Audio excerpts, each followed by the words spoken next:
Hello बच्चों, आज हम लोग हिंदी कक्षा के अंतर्गत टेक्स्ट बुक का अध्ययन करेंगे। तो आप लोग अपने घर पर अपना ध्यान रखते हुए अपनी पढ़ाई पर भी ध्यान दें। तो सबसे पहले आप अपने सामने हिंदी टेक्स्ट बुक निकालें। चैप्टर नंबर 10, चैप्टर का नाम है बहादुर बेटा।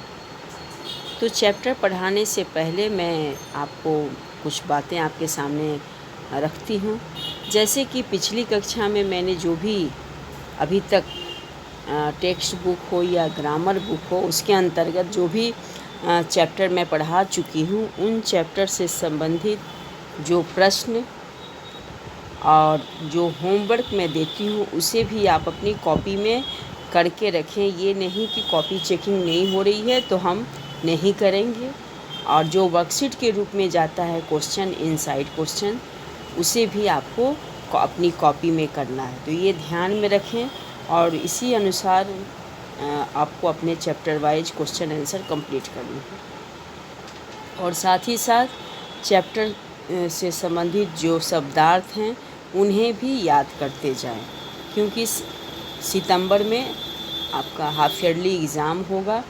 तो अब समय ज़्यादा नहीं है, तो इन बातों का आप ध्यान दें और उसके अनुसार ही अपनी तैयारी में जुट जाएं। ठीक है। तो अब मैं बहादुर बेटा इस चैप्टर पर थोड़ा प्रकाश डालती हूँ, यानी इसके बारे में बता रही हूँ कि परिचय बहादुर बेटा क्या है। संदीप नाम का युवक बाढ़ पीड़ितों की सहायता के दौरान अदम्य साहस का परिचय देता है। वह सहायता करते समय अपनी जान जोखिम में डाल देता है। यानी बहादुर बेटा जिस पर यह कहानी बनी हुई है उसका नाम क्या है? संदीप। उस लड़के का नाम क्या है? संदीप, जो क्या किया है? बाढ़ पीड़ितों की सहायता के दौरान, यानी जब चारों तरफ बाढ़ आ गए थे उस दौरान वह लड़का जो है बाढ़ पीड़ितों की सहायता कर रहा था, और उसी दौरान वह अपनी जान की परवाह न करते हुए बाढ़ पीड़ितों की सहायता में जुड़ा हुआ था। और उसके बारे में ही हम लोग इस कहानी के माध्यम से पढ़ेंगे, जानेंगे कि क्या उसके साथ घटनाएं घटित हुई। और यह रचना जो है, यानी इस बहादुर बेटा के लेखक हैं विष्णु प्रभाकर जी, जिनका जन्म 21 जून 1912 अप्रैल के यानी 12-11 अप्रैल 2009 को मीरापुर जिला मुजफ्फरनगर उत्तर प्रदेश में हुआ। इन्होंने साहित्य की लगभग सभी विधाओं, उपन्यास, नाटक, कहानी, यात्रा वृत्तांत, एकांकी, आत्मकथा आदि में रचना की है। विष्णु प्रभाकर बाल साहित्य के रचनाकार भी हैं। इनकी रचनाओं के अनुवाद अनेक भाषाओं में प्रकाशित हुए हैं। आवारा मसीहा और अर्धनारीश्वर इनके सुप्रसिद्ध उपन्यास हैं। यानी ये लेखक के बारे में हमने थोड़ा उनका परिचय जाना, लेखक की जीवनी के बारे में, उनकी रचनाओं के बारे में, उन्होंने कौन कौन सी रचनाएं की हैं। और अब उन्हीं की यह जो रचना है बहादुर बेटा, इस पर हम लोग आज अध्ययन करेंगे, इसके बारे में जानेंगे। तो बहादुर बेटा, इसे एक नाट्य रूपांतरण के रूप में प्रस्तुत किया गया है। यह एकांकी है। बहादुर बेटा एकांकी है और इसे नाट्य रूपांतरण देते हुए लेखक जो हैं वो हमारे सामने बताने का प्रयास किया है कि किस तरह का चित्र था और उसमें कैसे वह लड़का जिसका नाम है संदीप, वह अपनी बहादुरी का परिचय दिया और बाढ़ पीड़ितों की मदद की। तो यहाँ पर देखो, जिस तरह से नाटक में जो आप दृश्य देखते हैं उसी के अनुसार यहाँ दृश्य सजा हुआ है। मंच पर एक साधारण से घर का एक कमरा, मधुर बैठी पढ़ रही है। बीच बीच में कार्नस पर रखी घड़ी की ओर देख लेती है। उसी समय माँ अंदर से आती है। तो जैसे हम लोग मंच पर नाटक करते हैं, उसी तरह से इस एकांकी को प्रस्तुत किया गया है। मंच लगा हुआ है, मंच में एक साधारण से घर का कमरा दिख रहा है और वहाँ पर मधुर नाम की एक लड़की है जो बैठकर पढ़ाई कर रही है और बीच बीच में वो कॉर्नर्स पर से जो घड़ी रखी है उसे वो देखती है और तभी जो है वो माँ मंच पर आती है, यानी उस कमरे में आती है। माँ, क्या बज गया मधुर? अरे 4 बजने वाले हैं और उन दोनों में से कोई भी नहीं आया। अब माँ जो है वो मधुर से पूछती है कि मधुर क्या बज रहा है, यानी टाइम कितना हो रहा है, समय कितना हो रहा है? 4 बज गए और उन दोनों में से कोई भी नहीं आया। अब यहाँ हम जानेंगे कि किन दोनों के बारे में वो बात कर रही है।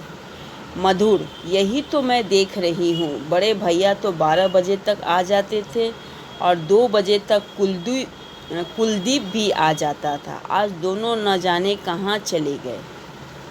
तब यानी बड़े भैया जो थे मधुर के, वे 12 बजे तक आ जाते थे और कुलदीप वह 2 बजे तक आता था, लेकिन आज दोनों जो हैं वो 4 बज चुके हैं घड़ी में और वे अभी तक वे लोग घर नहीं आए।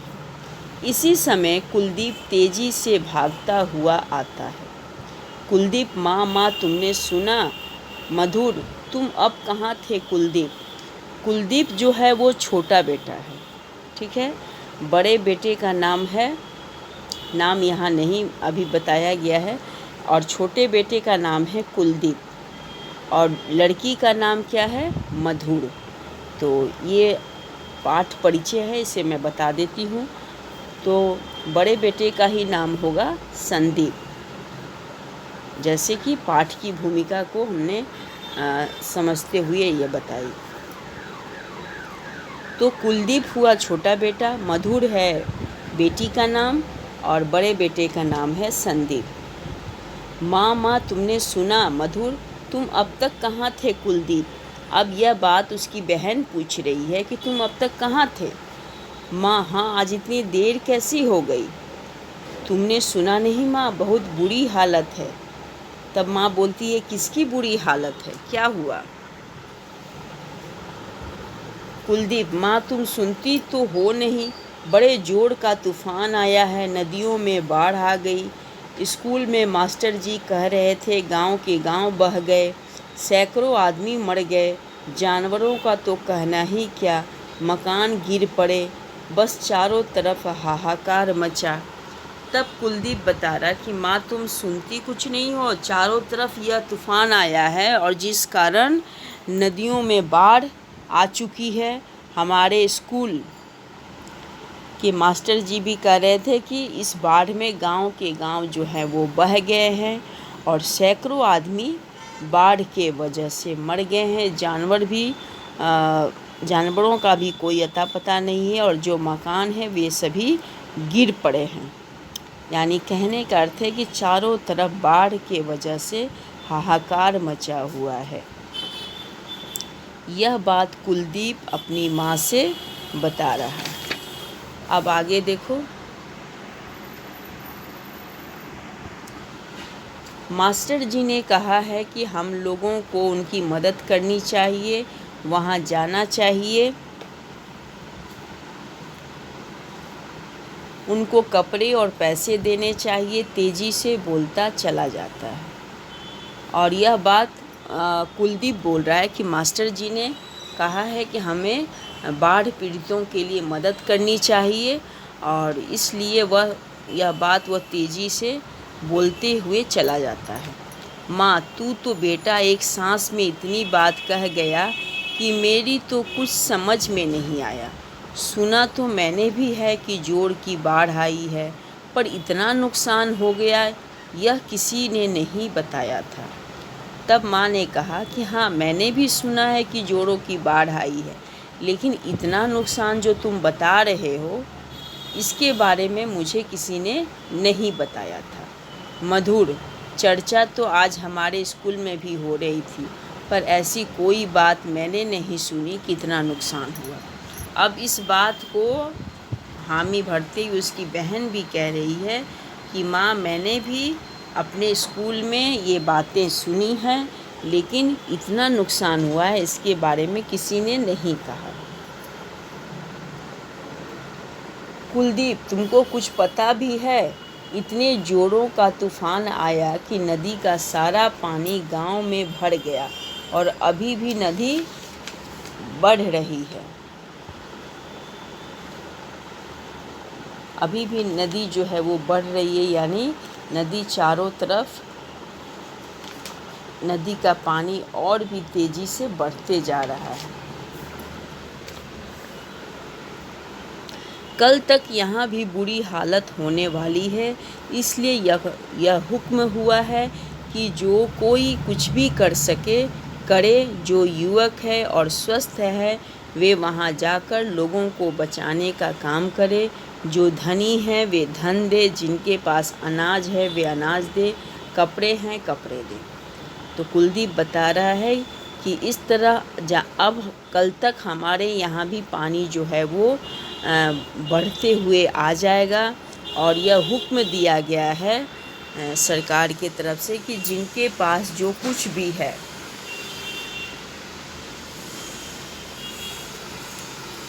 वो उसको अपने बाढ़ पीड़ितों के लिए मदद करे। यानी जो जिनके पास जो धनवान है वे अपना धन देकर मदद करें, जिनके पास अनाज है वे अनाज दें, और कपड़े हैं तो वे कपड़े देकर बाढ़ पीड़ितों की मदद करें।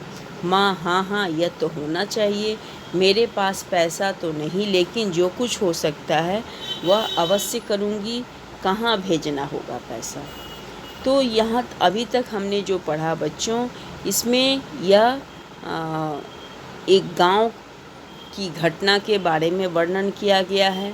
गांव में बाढ़ आया है और बाढ़ आने के दौरान नदियां जो हैं वो काफ़ी उफान पे रहती हैं, काफ़ी उनमें तेज़ धाराएं बहती हैं, पानी काफ़ी नदियों में बढ़ जाता है, जिस कारण नदियां जो हैं वो अपने आसपास के किनारों को तोड़ते हुए आगे बढ़ते जाती हैं। और उन्हीं घटनाओं के बारे में, यानी यहाँ इस एकांकी में बाढ़ के बारे में ही बताया जा रहा है कि किस तरह गांव के आसपास बाढ़ जो है वो फैल चुका है, और बाढ़ के फैलने से गांव वासी जो हैं वो कितने परेशान हैं, कितने अपने जान गंवा चुके, माल मवेशी जो हैं वो बह चुके, घर बर्बाद हो गए। तो इन सभी को देखते हुए गांव वाले भी हैं जो अपने में ही जिससे जो बन पड़ रहा है वो मदद करने के लिए खुद ही कोशिश कर आगे बढ़ने का प्रयास कर रहा है। यह हुक्म भी है कि जिनके पास जो कुछ है वे लोगों की मदद करके उन्हें सहारा दे बाढ़ पीड़ितों को। तो वही बातें यहाँ कुलदीप जो है वो अपनी माँ से कह रहा है कि बाढ़ पीड़ितों के लिए हमें भी कुछ करना चाहिए, और यह हुक्म भी है कि जिनके पास जो है वो वही वस्तु को लेकर मदद करे, सहारा दे बाढ़ पीड़ितों को। कुलदीप, वह तो लेने वाले यहीं आ जाएंगे, लेकिन मैं जा रहा हूँ। एक साथ तू कहाँ जा रहा है? लोगों को बचाने। और तब वह कुलदीप बोला कि माँ, मैं बाढ़ पीड़ितों को बचाने के लिए जा रहा हूँ, और रही बात मदद, तुम्हें जो कुछ भी देना है तो वो बाढ़ पीड़ितों की सहायता की सामग्री जो जमा कर रहे हैं वे तुम्हारे पास आएंगे, तुम दे देना। और ऐसा कहकर कुलदीप जो है वो वहाँ से चला जाता है। माँ हंसकर, तेरे विचार बहुत अच्छे हैं, लेकिन तू इतना छोटा है कि उनको क्या बचाएगा? खुद वे लोग तुझे ही बचाने की परेशानी में पड़ जाएंगे। माँ अपने बच्चे को भी बोल रही है कि तुम्हारे विचार तो उत्तम हैं, अच्छे हैं, लेकिन तुम तो खुद ही छोटा है, तो तुम कैसे किसी की मदद करेगा, कैसे किसी की सहायता करेगा? तुम सहायता करने जाओगे तो लोग तुम्हें ही बचाएंगे। कुलदीप मधुर, काम करने को तो यहाँ भी बहुत है, चाहो तो तुम घर घर जाकर चंदा इकट्ठा कर सकते हो। तब वह कुलदीप बोलता है कि मधुर बोल रही है कि काम तो बहुत तरह से आदमी कर सकता है, अगर मदद करना है तो मदद करने में हम हाथ बटा सकते हैं, तो तुम ये काम क्यों नहीं करते, घर घर जाकर चंदा इकट्ठा करो। कुलदीप बोलता है वह तुम करना, मैं छोटा हूँ तो क्या, मैं भी बहुत कुछ कर सकता हूँ। यह बात कुलदीप बोलता है कि मैं छोटा हूँ तो क्या हुआ, मैं भी बहुत कुछ कर सकता हूँ, छोटा समझकर मुझे तुम ये काम मत बताओ कि तुम घर घर जाकर चंदा इकट्ठा करो और बाढ़ पीड़ितों के लिए जमा करो। यह काम जो है वो तुम ही करो, मैं नहीं करूँगा। माँ अच्छा अच्छा, पहले तू रोटी तो खा ले। और हाँ, संदीप अभी तक क्यों नहीं आया, कहीं वह भी। मधुर हाँ हाँ, वह ज़रूर चले गए होंगे, वह दिन रात इसी तरह की बातें किया करते हैं।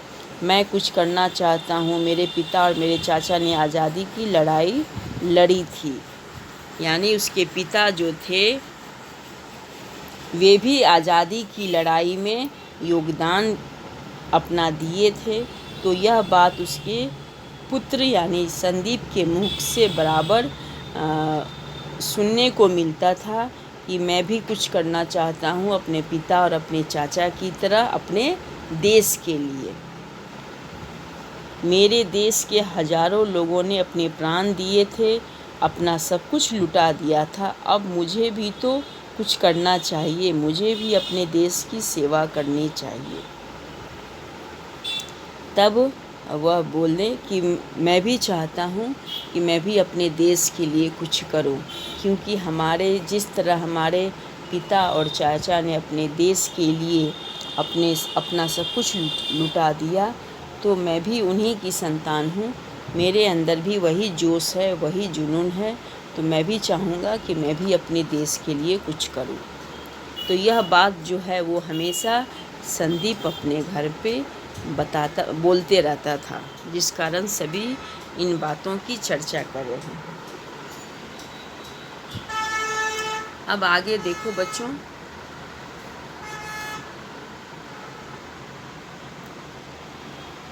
सब एक साथ हाँ हाँ, यानी माँ, मधुर और कुलदीप सब उसकी बातों को आपस में इस बात की सहमति देते हुए कि हाँ हाँ वो हमेशा यह बातें करते रहता है।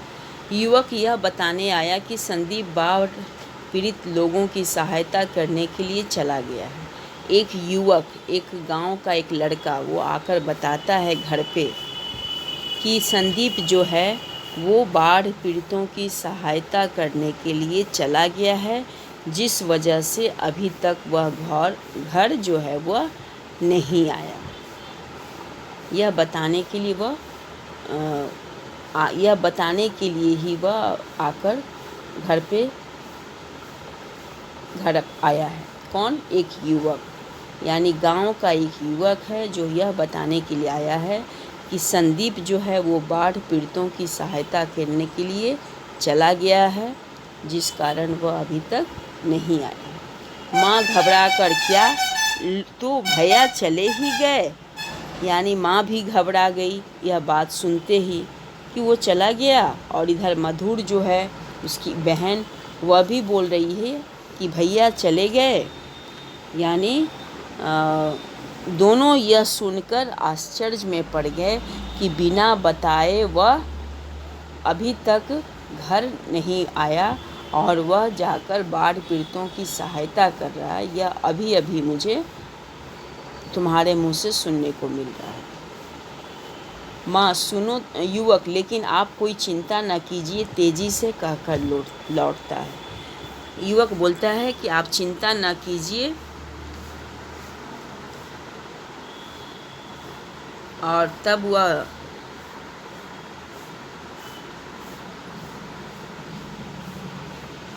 लेकिन आप यहाँ कोई चिंता न कीजिए। माँ सुनो तो बेटा सुनो, कितनी देर हो गई है। युवक, वह तो सुबह ही चले गए थे, लेकिन तेजी से चला जाता है। मधुर, मैं जानती हूँ। यह सब सुनकर वह रुक ही नहीं सकते थे। यह सब सुनकर वह रुक ही नहीं सकते थे। मधुर ने कहा, यानी उसकी बहन ने, कि यह सब सुनकर वे रुक नहीं सकते थे। उन्होंने जब यह जाना कि बाढ़ पीड़ित लोगों को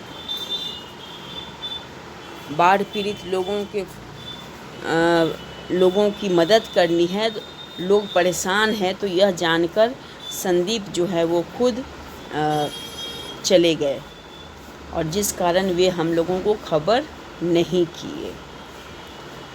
मैं जानती हूँ यह सब सुनकर वह रुक ही नहीं सकते। तब उसकी बहन ने कहा कि हाँ, मैं यह बात जानती हूँ कि अगर उसे पता चल जाए कि कोई परेशानी है, कोई मुसीबत में है, तो यह सुनने के बाद वह रुक नहीं सकता।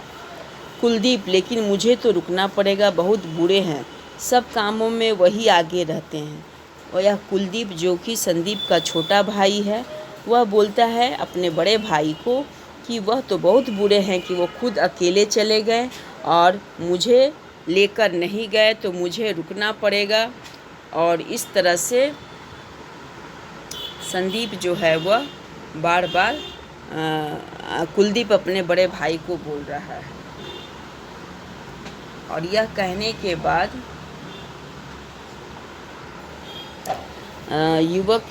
मधुर, मैं जानती हूँ यह सब सुनकर वह रुक नहीं सकती। कुलदीप, लेकिन मुझे तो रुकना पड़ेगा।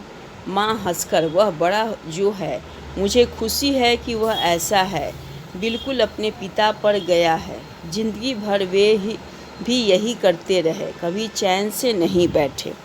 यह सुनने के बाद माँ भी हंसकर बोली कि हाँ, मैं जानती हूँ कि वह बिल्कुल अपने पिता की तरह है, और वह पिताजी की तरह ही हमेशा लोगों की मदद करने में ही उसे आनंद मिलता है, उसे सुख मिलता है। और अब भैया भी नहीं बैठेंगे, अच्छा ही है, पिताजी का काम कोई तो करे। और इस तरह से माँ और बेटी सभी उसके बारे में बातें कर रहे हैं। किसके बारे में? संदीप के बारे में। मधुर, और अब भैया भी नहीं बैठेंगे, अच्छा ही है। सासा रुक जाती है माँ, तब जैसे ध्यानस्थ हो गई और धीरे धीरे बोल रही है। अचानक माँ जो है वो बोलते बोलते रुक जाती है। हे भगवान, यह सब क्या हो रहा है? कब दूर होगी ये परेशानियाँ? कितना बलिदान चाहता है तू हे भगवान। तू मेरे बच्चे की रक्षा करना, वह खूब सेवा करे। और इधर माँ चिंता भी हो रही है, माँ खुश भी है कि हाँ, उसका बेटा जो है वो बाढ़ पीड़ितों की मदद कर रहा है, लेकिन वह परेशान भी है, वो चिंतित भी है। क्यों? क्योंकि वह यह जान रही है कि वह बाढ़ पीड़ितों की मदद करने के लिए गया है। कैसा है, किस तरह वहाँ पर क्या हालत है, यह सब सोच कर माँ जो है वो भी चिंतित और परेशान है। मधुर, तब मधुर को, यानी मधुर जो उनकी बेटी है, और संदीप और कुलदीप की जो बहन है, वो अपनी माँ को झकझोरती है कि माँ, तुम कहाँ खो गई? यानी तुम क्या क्या सोचने लगी? हमें कुछ करना चाहिए, और हम दोनों घर से अनाज और धन इकट्ठा करें, और हाँ, बाढ़ पीड़ितों के लिए खाने की ज़रूरत भी तो होगी। और इस तरह से मधुर जो है वो अपनी माँ को विचार में, जो उसकी माँ खोई हुई थी, उसे वापस लाकर बोली कि माँ, चलो हम लोग भी इकट्ठा करें अनाज और धन, और बाढ़ पीड़ितों के लिए खाने की ज़रूरत उनके लिए पहुंचाना भी तो है। कुलदीप, खाना, कपड़ा, मकान, सभी चीज़ों की ज़रूरत होगी। मास्टर जी कहते थे सरकार प्रबंध कर रही है, कैंप लगवा दिए हैं। माँ, मैं जाता हूँ, स्कूल में स्वयं सेवकों की ज़रूरत है, मैं कैंप में जाकर तो काम ही कर सकता हूँ। तो यहाँ पर कुलदीप जो है वो अपनी माँ से बातें करते हुए बता रहा है कि माँ, मैं जा रहा हूँ, स्कूल में स्वयं सेवकों की कैंप लगी हुई है, वहाँ जाकर मैं काम करना चाहता हूँ, अपना योगदान देना चाहता हूँ, और तुम ये सभी ज़रूरत की सामान जो हैं उसे इकट्ठा करो। क्यों नहीं कर सकता है? तू भी जा, लेकिन एक बात ध्यान रखना, नदी के पास मत जाना। माँ बोली कि हाँ, तुम्हें जाने की इच्छा है तो जाओ, तुम तो बहुत छोटे हो, लेकिन नदी के पास मत जाना। तब कुलदीप बोला कि मैं नदी के पास क्यों जाऊंगा, वह तो खुद ही हमारे पास आ गई है। हंसकर अच्छा मैं चला। तब वह हंसकर बोला कि माँ, मैं नदी के पास क्यों जाऊंगा, नदी तो खुद ही हमारे गांव में चारों तरफ फैल गई है बाढ़ के रूप में। तो इस तरह से बच्चों, ये चैप्टर में हमने अभी तक क्या पढ़ा और क्या जाना। हमने ये जाना कि जिस तरह देश में कोई भी प्राकृतिक आपदा आती है, चाहे वो तूफ़ान हो, बाढ़ हो या भूकंप आया या कोई भी इस तरह की प्राकृतिक आपदा हो, तो उस समय हमें ये ना सोचकर कि हम छोटे हैं बड़े हैं, जिसको जितना बन सके, जो भी उसके पास हो, वो सब वस्तुओं को लेकर और लोगों की सहायता करनी चाहिए, लोगों की जान बचानी चाहिए। तभी हम अपने समाज और अपने देश की रक्षा कर पाएंगे। ये हमारे अंदर अगर यह भावना होगी, ये ना सोचे कि हम छोटे हैं तो हम यह काम नहीं कर सकते हैं, जो कि कुलदीप ने यह इस पाठ में बताया कि ठीक है, मैं छोटा हूँ तो क्या, लेकिन मैं भी काम करूँगा। उसके अंदर भी यह उत्साह है कि मैं भी कुछ बाढ़ पीड़ितों की सहायता करूँ, योगदान, अपनी मदद करूँ। तो इस तरह से कोई शारीरिक रूप से मदद करना चाहता है, कोई आर्थिक रूप से, और कोई दोनों रूप से मदद करता है। लेकिन इस पाठ में हमने यह जाना कि गांव के गांव, जब आप प्रायः आप गांव जाते होंगे तो देखे होंगे, या नहीं देखे होंगे तो अपने बड़े बुजुर्गों से सुने होंगे कि गांव में जब बाढ़ आता है तो चारों तरफ जो है वो पानी ही पानी दिखता है, कहीं कोई घर और मैदान, खेत कुछ भी नज़र नहीं आता।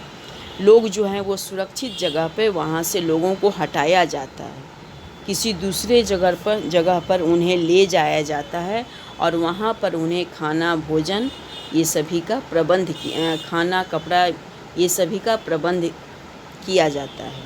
तो ये सभी जो हैं वो बाढ़ के दौरान लोग अपने घर बार को छोड़कर अपनी जान को बचाने के लिए दूसरे जगह जाते हैं, जब तक कि बाढ़ वापस, यानी जब तक नदी का पानी नीचे ना हो जाए, नदी का पानी हट नहीं जाए, तब तक वे लोग को दूसरी जगह, सुरक्षित जगह, यानी दूसरी सुरक्षित जगह पर उन्हें रखा जाता है और वहाँ उनका ध्यान दिया जाता है। तो प्रायः आप समाचार में भी सुनते होंगे कि बाढ़ के दौरान किस तरह से देश में कोने कोने के इलाके, चाहे वो किसी भी राज्य में बाढ़ आया हो, लोग परेशानियों का सामना करते हैं। कई तरह के उनके मकान, माल मवेशी, उनके सामान सभी जो हैं वो बर्बाद हो जाते हैं, सभी समाप्त हो जाते हैं। तो इस तरह बच्चों, इस पाठ में हमने क्या जाना, हमने ये जाना कि कोई भी त्रासदी हो हमारे देश में या किसी भी क्षेत्र में हो, तो हमें एकजुट होकर मदद करनी चाहिए, लोगों का सहारा बनना चाहिए। तभी हम अपने समाज, अपने देश को एक सशक्त राष्ट्र बना सकते हैं, एक मजबूत देश बना सकते हैं, और अपने आए हुए परेशानी या मुसीबतों को हम लोग डट कर सामना करके उसे समाप्त कर सकते हैं। जब तक हम एकजुट होकर लोगों के साथ कंधे से कंधा मिलाकर काम नहीं करेंगे, उनकी मदद नहीं करेंगे, तब तक हम उस समस्या को, उन परेशानियों को हम दूर नहीं कर पाएंगे, उन्हें हटा नहीं पाएंगे।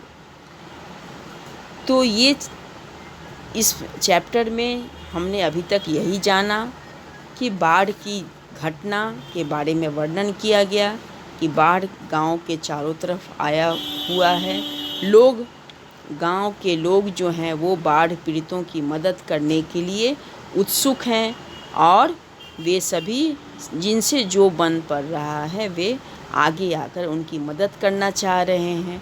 और उन्हीं युवकों में यहाँ पर कुलदीप और संदीप नाम के युवक हैं, जो कि बाढ़ पीड़ितों की मदद करने के लिए तत्पर हैं और लगे हुए हैं, उनके बारे में हमने पढ़ा और